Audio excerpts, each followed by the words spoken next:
Hey there, this is Christina Simmons from Say Yes to Holiness, and thank you so much for joining me today.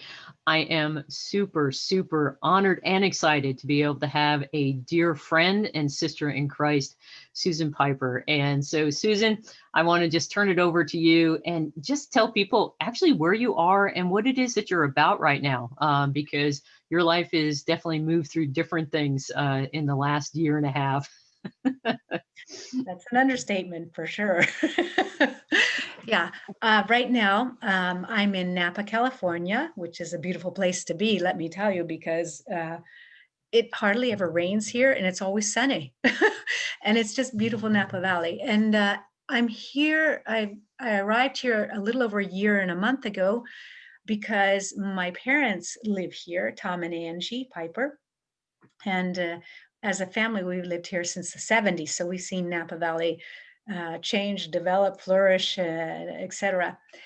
Mom and dad are now elderly. Dad's 92 and suffers from Lewy body syndrome. And it's a form of dementia. Mom is 88 and she's doing relatively well after her bout with coronavirus in August and put her in the hospital here for about a week. So, anyway, I've been here a year and a month, especially taking care of dad and being company for mom. It's been a Mhm. life-changing event, but as I tell mom, this has been one of the most beautiful and, how can you say, happy times of my life. I would have never have dreamt I could have spent this time with my parents, and especially she. Dad can't communicate too much, but she always says, "How can I ever thank you?" And I say, "Mom, how can I thank you? This is the least I can do to pay you back, you and dad back for what you did for all five of us kids and for so many other people." So that's where I'm at right now. And it's been one of the greatest blessings of my life. Yeah, I can echo that because I had and I still have a similar experience going on with my mom in the wake of her three strokes that she's had. A major one that happened last year, and she was with us for 4 months, and then she just had a small one actually just in September. But she's now in a continuous care community, but she's in the independent living spot still. But she has that extra support, but I'm over there, now every week. And, it's been the same experience where it's been such a blessing. And I never would have imagined that it either for myself. And my mom is the same way of where she's like, thank you so much for coming over and taking time. And I'm just like, I'm loving this. I'm loving getting to hang out with my mom. But you said, as you were describing where you are now, that has been life changing. And so I know the story a little bit of why it is life changing, but go ahead and share with people why it has been.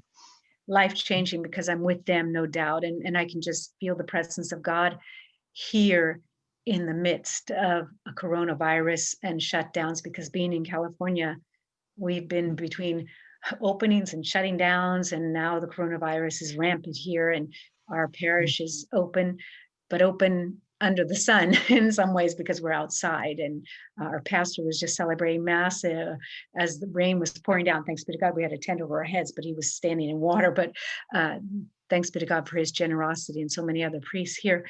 Um, yes, it's been life changing because a year and 2 months ago, I belonged to a community uh, I founded together with Father Salvatore Scorza, who's in Rome, Italy, just turned 94 and doing outstandingly well. He always had an idea of finding people who could help him in at that time he wouldn't have been able to say it, articulate it with these words, because it was only with Pope Paul VI that we began to use officially the term evangelization. But he realized at this was many, many moons ago, over 70 years ago, as a seminarian, that he was receiving a lot of information and formation to be able to then go out and Mhm. share it with people. So he wanted to evangelize, and he wanted to form people to be able to evangelize. And he didn't know how that would come about. So fast forward many, many years later in the 70s, when he asked permission from his superior, who was Cardinal Poletti in Rome, to come to the United States to be able to get to know the Catholic Church here. And to evangelize here. So his bishop gave it permission, Cardinal Poletti, and he found a Mhm. bishop in California in Santa Rosa Diocese who welcomed him for 2 years. And he placed Father Mhm. Salvatore in my parish in Napa, California. And I was a 19-year-old going to college studying chemistry when I met Father Salvatore for the first time. That was my first life-changing event. The encounter with Father Salvatore, Mhm. the interview, the meeting, the discussion that we had, that I can't remember exactly how long it lasted. I imagine a couple of hours, but I always say that that definitely changed my life forever. With a number of the questions, Mhm. but the number one question he asked me was, why are you living? What is the goal of your life? And I was a typical 19-year-old, like I said, living to get a good degree, good grades, dating guys, dreaming about the future, etc. But I had never really thought about that question. Why am I living? I'm living to get my degree. I'm living to get married and I'm gonna have lots of kids and so on and so forth. But what is the real goal of your life? And I was like Mhm. stunned. And I said, well, what is it? And he said, to become a saint. Amen.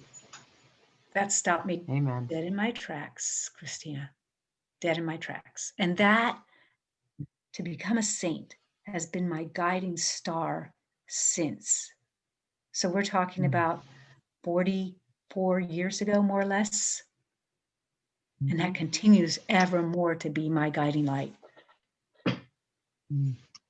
Yeah, again, I can so identify with that. I've always wanted and longed to draw closer to God and to do and to be who He wants me to be. And it's something where I ran into the language of that call to holiness in Vatican II, and I was just like, what is all of that? And that actually kind of led eventually to our meeting, our crossing paths, because it led me to seek out and to eventually come to the mentorship program in Kansas City, Kansas. And at the time, so the School of Faith, for those people out there who are even pondering even a little bit of, mentoring or helping other people on the spiritual life, in the spiritual journey, the School of Faith is a wonderful place to tap into. But that was where we first met, and it was there that it really crystallized for me how it was that on a practical way, I could take all this head knowledge because I had my degrees, by that time. I had a bachelor's and master's in theology, and I had certifications in, theology of the body and, different things. And it was something where I had all this head knowledge, but it was like, how do I live it out? And that was where, I really began to truly be formed in such a way that I was able to now do what I do now, helping inspire and encourage and accompanying other people to become the saints God created them to be. But tell the story. Everyone has to hear it. Just the short story of how you guys came to Kansas City, Kansas, with Archbishop. 'Cause that is it's a wonderful thing that happened there. You mean, there's a couple of stories. There's the one that brought us first to the United States, the one about the little boy Amerigo. Did that one Oh with yeah. you? Oh, That's yeah, a beautiful. that's a great story. All the stories are great. They are Amerigo. Should I begin with the one with Amerigo, or should I go right into the one of No, Kansas go ahead. City? Amerigo. Okay. There was a young seminarian in the 1990s studying in Rome, now Father Mhm, Tony Dittmer, who was sent there by his bishop, and he stayed at North American College and studied at the Lateran. And uh, one day he was doing a little bit of ministry, which they're asked to do while they're in Rome, at the Children's Hospital in Rome, Bambin Gesù, Baby Jesus Hospital, which is run by the Vatican, a beautiful, great hospital. And he he didn't know Italian very well yet, but he would just say hello or ciao or something to the kids and their parents. And one day he walked into a room and said a few words, and the mother was sitting there next to the little boy called Americo, and realized and recognized that this young seminarian didn't know Italian. So she just says with her strong not Italian, well, yes, Italian New York accent, "Where are you from?" I don't know how to imitate New York accent Italian wise. And he said, "I come from Illinois. Where are you from?" "New York." But she wasn't. She wasn't from New York. She was, but she wasn't. And anyway, they began to chat, and he found out that Americo was sick with leukemia. So he would go Mm, back and visit Americo and his mother in the hospital. Then I think exams came along and he had to stop the visits, and then he picked it up again. But still, he was out running, jogging one day with one of his fellow seminarians, and they noticed that they ran by the hospital, that the doors of the morgue were open, of the children's hospital. So, there's a child who's passed away in there. So he went in with his friend and he found Americo that mm, had passed away. What are the odds? Rome has 5 million inhabitants. What are the odds? With God, mhm, everything is possible. And Americo's mom was there. They reconnected, and she said, "You need to meet my cousin, who belongs to a new community of nuns, but they're not nuns. But I don't know what they are. But anyway, you need to get to know them." So he finally was convinced and came over to our apartment. That's where he lived in Italy, in Rome, and we met him for the first time, Father Tony. And from that moment on, it was friendship forever. In fact, I just spoke to him the other day. It's been ongoing for years and years, obviously, this friendship. And anyway, he always said that when I go back to America as a priest, I'm going to invite you to do a parish mission. And sure enough, he did, in mm, Champaign, Illinois. And that happened in, I remember, October 1999. And we met Monsignor Stuart Swetland, who was then head chaplain at the University of Illinois, of the Newman Center. And it's a long story, I know. I'll fast forward to the fact that we decided to go there and minister. And he actually, Monsignor Swetland invited us to renew our promises, our vows of poverty, chastity, and obedience with the students on December 8th, 2000. And the bishop came at that time, who's just recently this year passed away, Bishop Myers, Archbishop Myers. And after the Mass, well, actually, during the Mass, Father Tony told the story of Americo. And he said, "We're mm, honored this evening to have his parents here in our midst. I'd like them to stand up." Now, there's about 700 students there in the church. And they mhm, stood up, and the kids applauded. And mhm, the parents turned around and looked, SEA of young people, and began to cry of joy. And the mm, bishop then came over and blessed our plaque on our door that said, "This house is dedicated to Americo." Capogna is his last name. If you think about it, it's our first house of the Apostles of Interior Life in the United States, dedicated to Americo, which means America. right. So God's hand is all over this. And then fast Yep, forward 5 years, we're discerning, where to there.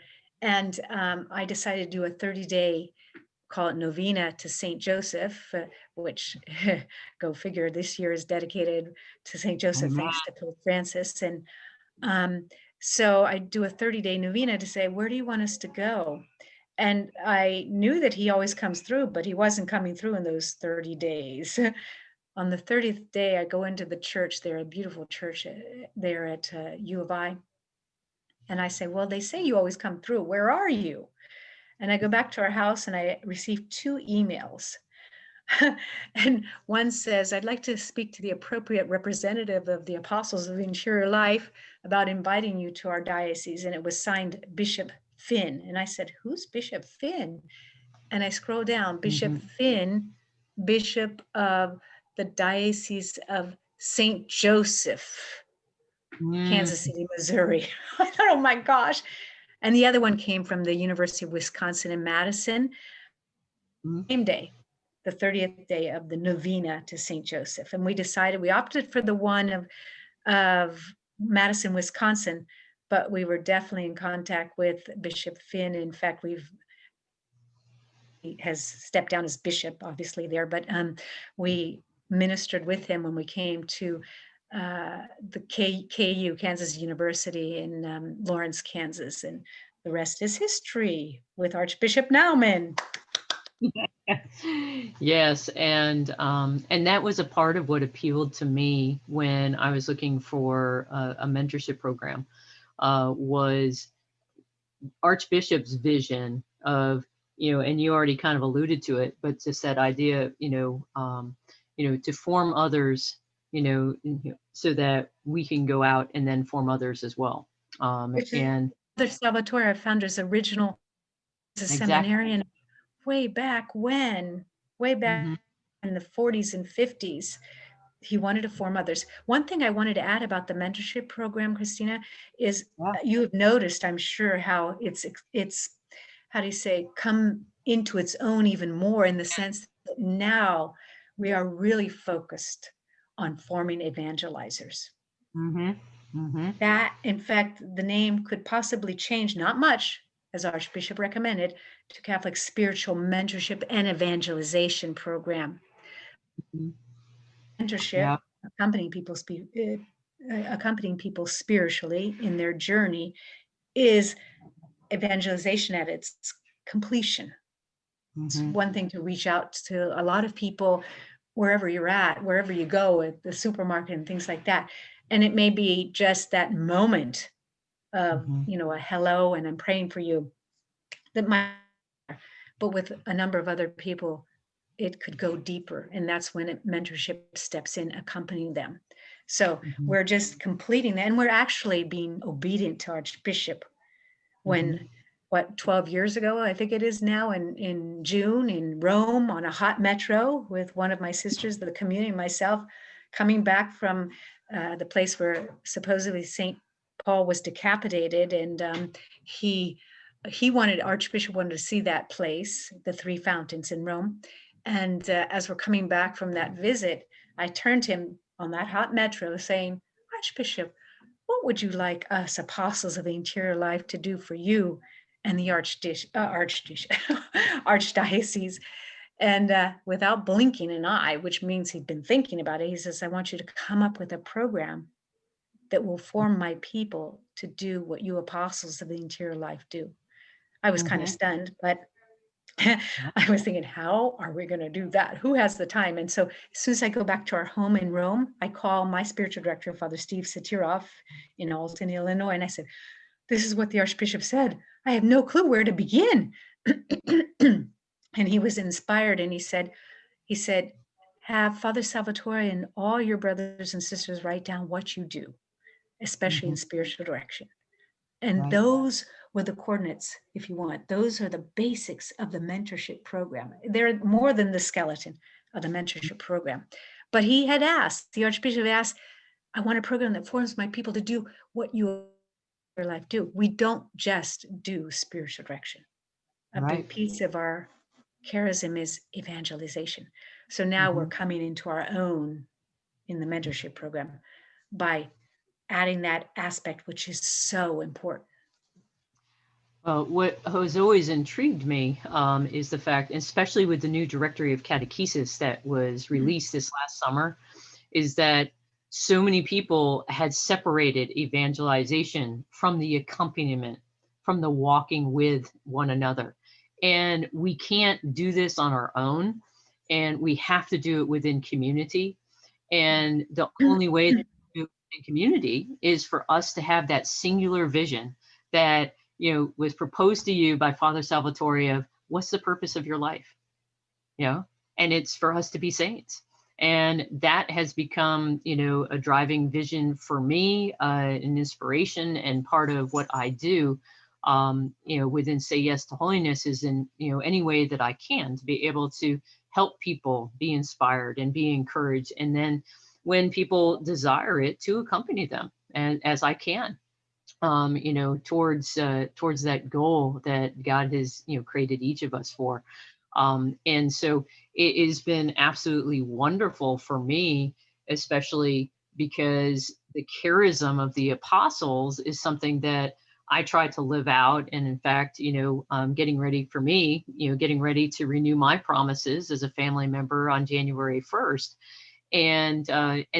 But it's the entire process of, it's not you evangelize and then you leave people. Rather, no, evangelization is that first contact that we have to be able to proclaim that good news. And then we help them draw closer to God.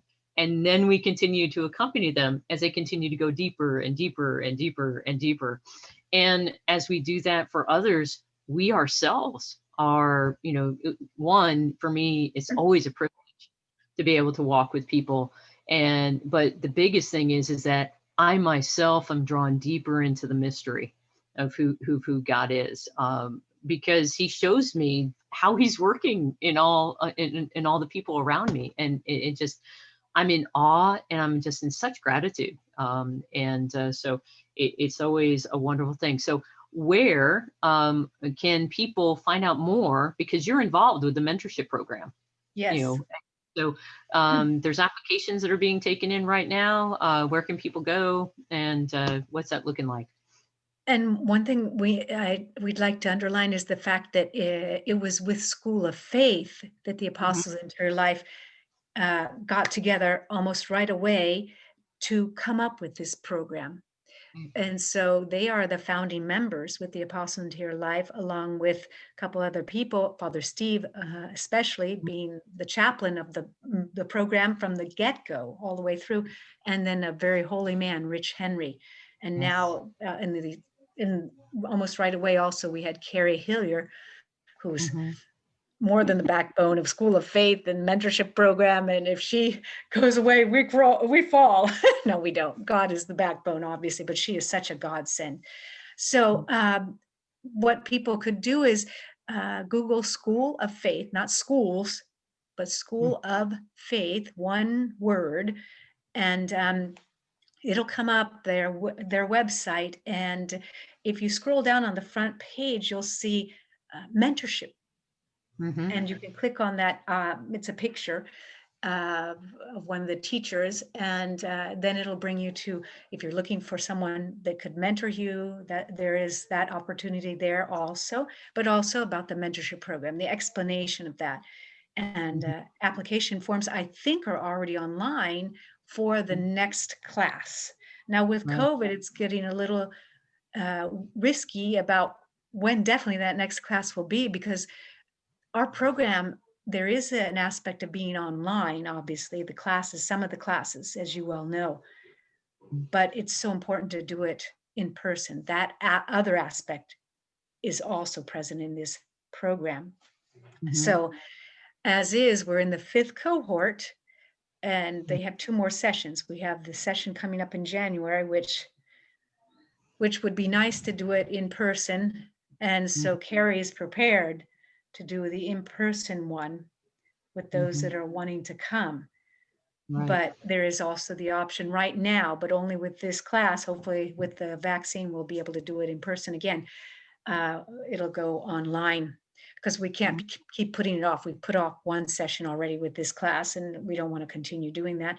So we'll see how this session goes. If as planned, they will do their final session in May and graduate, then the next class would begin in January 2022. right. But I know that some people already applied, so they have to have applications online.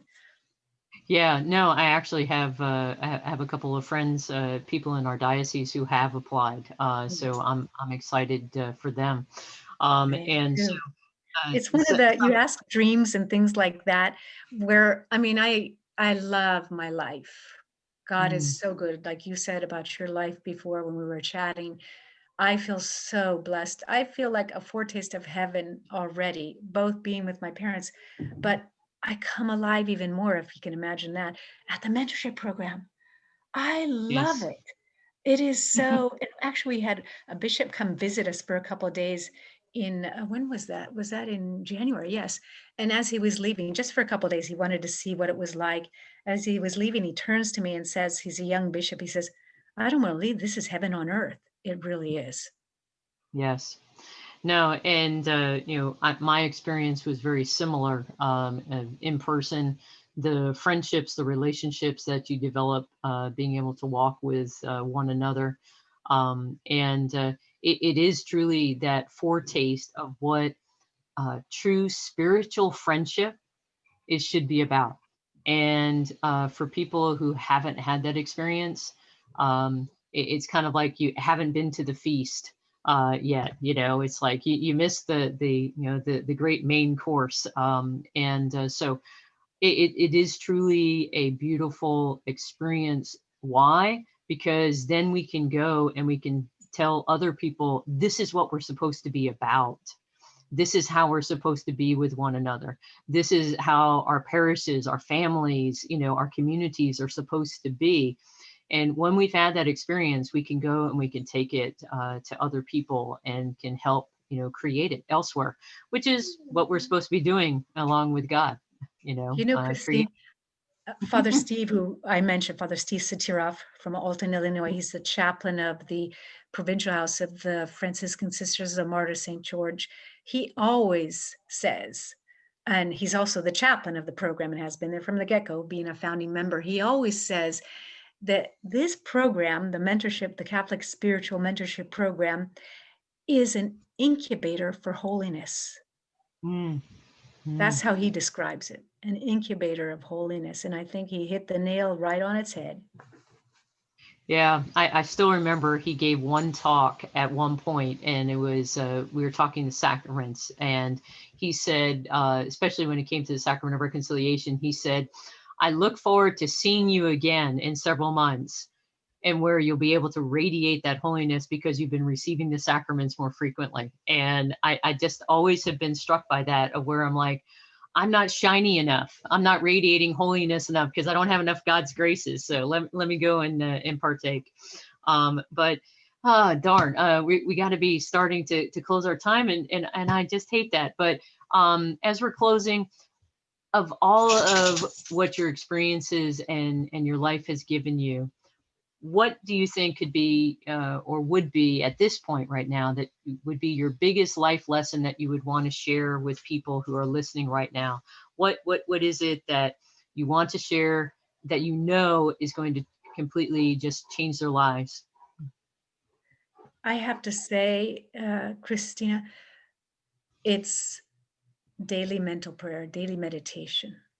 And Yep. I always say that on my tomb, I hope they'll write it now. I hope they'll write my favorite saying, which comes from the second reading of last Sunday's Mass. Rejoice, always pray, unceasingly in every occasion give thanks to God, because this is the will of God for you in Jesus Christ. That's going to be on my tombstone, that she attempted to live that out.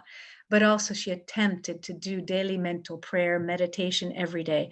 For me, that has been, no doubt the sacraments, you can't beat the Eucharist, don't get me wrong. However, daily mental prayer, meditation every day has been the most transforming and the most important thing of my life. So everybody listening out there, take that to heart. I talk about it and say it's the first step to holiness, and I have found that to be the case in my own life as well.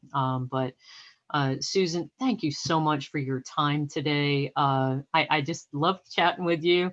And I know that our conversation will be very inspiring, encouraging for other people out there, especially as we're preparing to celebrate the great feast and season of Christmas. And so I hope that this is like a little gift for people that I'll be sharing with them just before Christmas, that they can enjoy throughout the season. But that's not all, though. I just want to let everybody know, and this is your call to action, everybody who's listening, of where Susan has said yes to being a part of the Say Yes Winter Online Summit, which is going to be happening the week of January 18th. But you can actually go and sign up now for free at smartcatholic.com. And so I'll put it in the links for the podcast, and also in the YouTube notes, so that way you can go and sign up now, and you can hear another talk by Susan, and also she's going to be a part of one of the discussion panels as well during the summit. So go and sign up so that way you can have fun, as I do, just having conversation, but continuing to be transformed in friendship, because we're striving to become the saints God created us to be. And so, but Amen. thank you so much, Susan. Thank you. It's a great joy. And I look forward to talking more with you in the months and weeks ahead. Thank you, and God bless you, Christina, for your beautiful ministry. Thank you.